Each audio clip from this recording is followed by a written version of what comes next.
दोस्तों, ये कहानी है राम और श्याम की। ये कहानी तो सच्ची है, लेकिन इस कहानी में दोनों व्यक्ति के नाम यहां बदल दिए गए हैं, जिससे किसी के भी परिवार की भावनाओं को ठेस न पहुंचे। राम और श्याम दोनों बहुत पक्के दोस्त थे। दोनों एक ही कॉलोनी में रहते थे। दोनों ने एक साथ स्कूल की पढ़ाई पूरी की। उसके बाद दोनों की नौकरी लग गई। दोनों अलग अलग जगह प्राइवेट कंपनी में जॉब करने लगे। कुछ सालों बाद दोनों की शादी भी हो गई। शादी के बाद जब भी शाम को वो एक साथ बैठते तो अपने आने वाले भविष्य की बात करते। उनको पता था अब दोनों की पारिवारिक जिम्मेदारियां बहुत बढ़ गई हैं। आने वाले वक्त में जब उनके बच्चों का जन्म होगा तो उनके सुनहरे भविष्य के लिए अभी से कुछ करना पड़ेगा। जब आपस में दोनों बैठकर बात करते तो राम एक ही जवाब देता, अभी से क्या सोचना, अभी तो पूरी जिंदगी पड़ी है। और श्याम की सीरियस बातों को मजाक में उड़ा देता। कुछ सालों बाद राम के एक बेटा और बेटी हो गए और श्याम के दो बेटे। अब परिवार और बड़ा हो गया था और साथ ही खर्चे भी ज्यादा बढ़ गए थे। अब भी जब जब वो दोनों साथ बैठते थे, कुछ देर परिवार के भविष्य की बातों पर चर्चा जरूर करते थे। राम अब श्याम को एक ही बात बोलता था कि अब तो खर्चे बहुत बढ़ गए हैं, अब पैसा जोड़ना बहुत मुश्किल है। लेकिन श्याम अपने परिवार के भविष्य को लेकर काफी सीरियस था। एक दिन श्याम ने राम से कहा कि आज मैंने एक इंश्योरेंस पॉलिसी कराई है।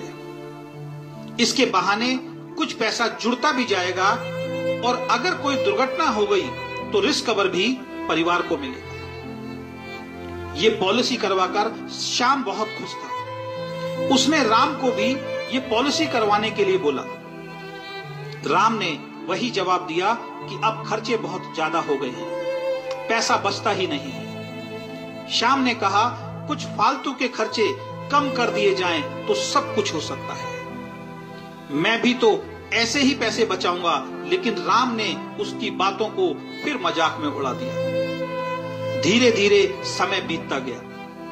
राम ने अपना बिजनेस शुरू कर लिया और उसका बिजनेस बहुत अच्छा चलने लगा। घर की स्थिति भी सुधरने लगी। उधर श्याम ने भी अपनी नौकरी में तरक्की कर ली और कुछ पैसा और बचाकर अपनी 2-3 इंश्योरेंस पॉलिसी और करवा ली। उसने फिर श्याम को कहा कि अब तो तुम्हारा बिजनेस भी अच्छा चल रहा है, अब तो कोई पॉलिसी करवा लो। राम ने हंसकर कहा, अब क्या जरूरत है, अब तो इतना पैसा आ जाता है, कोई जरूरत ही नहीं है। सारे खर्चे बढ़िया चल रहे हैं, हाँ बचता कुछ नहीं है, लेकिन जीवन बहुत बढ़िया चल रहा है।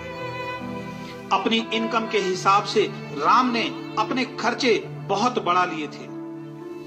एक लग्जरी गाड़ी मेंटेन करता था, जिसकी हजारों रुपए महीना इंस्टॉलमेंट जाती थी। उसके बच्चे बढ़िया कॉन्वेंट स्कूल में पढ़ते थे, लेकिन सामने एक सेकंड हैंड कार खरीदी थी। बच्चे भी बहुत बढ़िया स्कूल में नहीं पढ़ते थे। इस बात पर कई बार राम श्याम का मजाक भी उड़ाता था कि क्या करेगा इतना पैसा बचाकर, जिंदगी ऐश करने के लिए होती है। श्याम उसकी बातों पर सिर्फ मुस्कुरा देता था। एक दिन राम और श्याम दोनों अपने एक दोस्त की बहन की शादी में दूसरे शहर के लिए निकले। शादी में दोनों राम की लग्जरी गाड़ी में गए थे। काफी देर रात तक शादी में शामिल होकर वो अपने घर के लिए रवाना हुए। गाड़ी में दोनों बातें करते हुए जा रहे थे कि अचानक रोड के एक मोड़ पर तेज गति से आ रहे एक ट्रक ने उनकी गाड़ी को एक जोरदार टक्कर मारी। टक्कर इतनी भयानक थी कि गाड़ी का अगला हिस्सा पिछली सीट से चिपक गया। सभी गाड़ियां तेजी से रुकती चली गई। पब्लिक इकट्ठी हो गई। लोगों ने पुलिस को कॉल किया।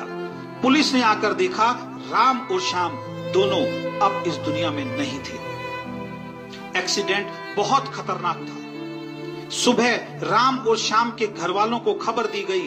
दोनों के घरों में कोहराम मच गया। उनकी बीवी और बच्चों का रो रो कर बुरा हाल था।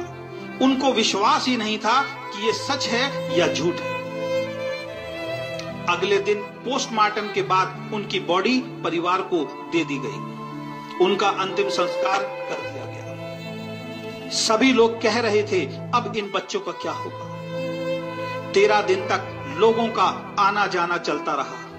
लोग आते, उन्हें सांत्वना देते और चले जाते। लेकिन दोनों की बीवियों को अब सांत्वना की जरूरत नहीं थी।